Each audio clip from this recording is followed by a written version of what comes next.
Welcome to Bible Study with Fred. This morning, I'm going to read from Genesis 37, going to move 5 to 22, talking about Joseph, continuing that. If you want to open up your Bible to there, we'll read along with me. And Joseph dreamed a dream, and he told it his brethren.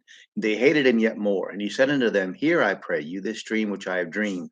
For behold, we were binding sheaves in the field, and lo, my sheaf arose, and also stood upright. And behold, your sheaves stood round about and made obeisance to my sheaf.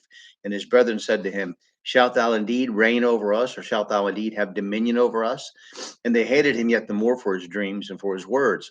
And he dreamed yet another dream and told it his brethren and said, Behold, I have dreamed a dream more. And behold, the sun, the moon, and the 11 stars made obeisance to me.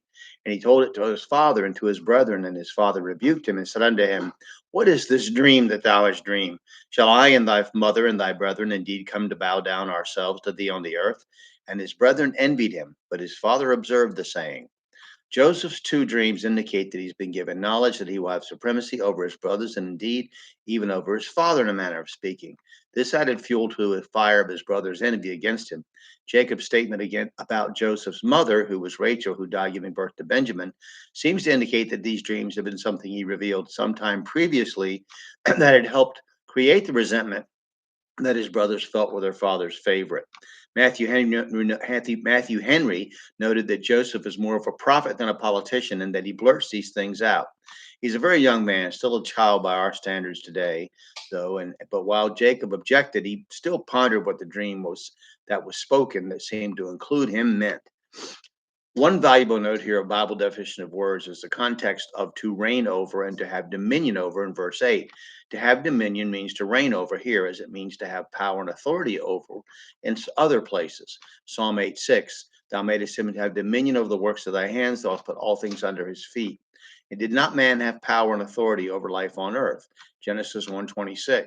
And God said, Let us make man in our image after our likeness, and let them have dominion over the fish of the sea, and over the fowl of the air, and over the cattle, and over all the earth, and over every creeping thing that creepeth upon the earth.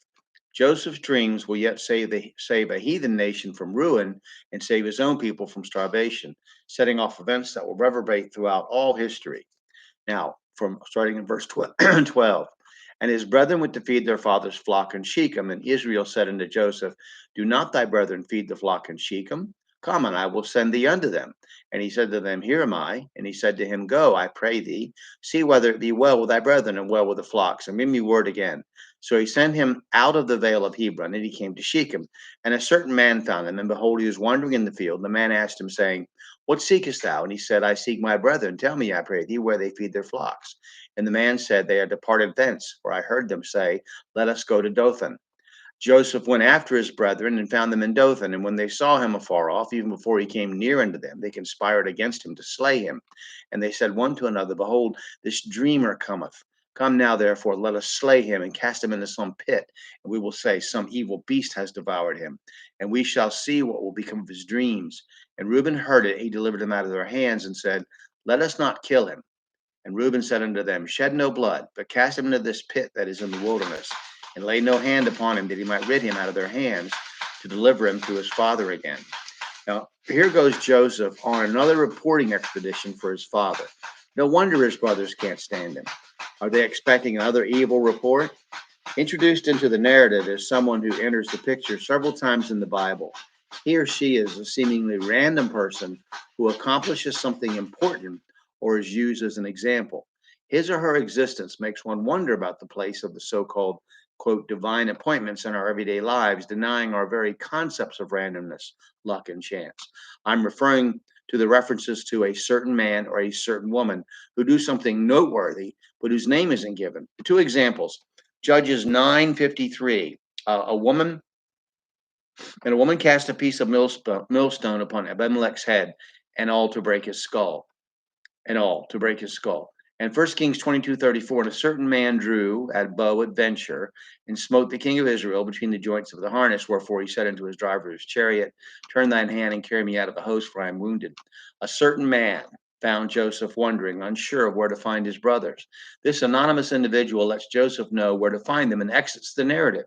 And their hatred of Joseph is so great, their envy is so murderous, that they conspire against him as they see him approaching them. Jesus' own brethren would not receive him and conspired against him. John 1:11. He came into his own, and his own received him not. He spoke against the Jews' practices of his time, and they conspired against him. But Joseph will yet save them, as we will see, as Christ came to save his own people.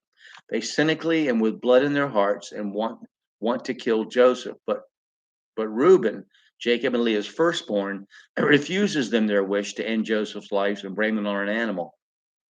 Here we see one of the definitions of evil as intending to do violence.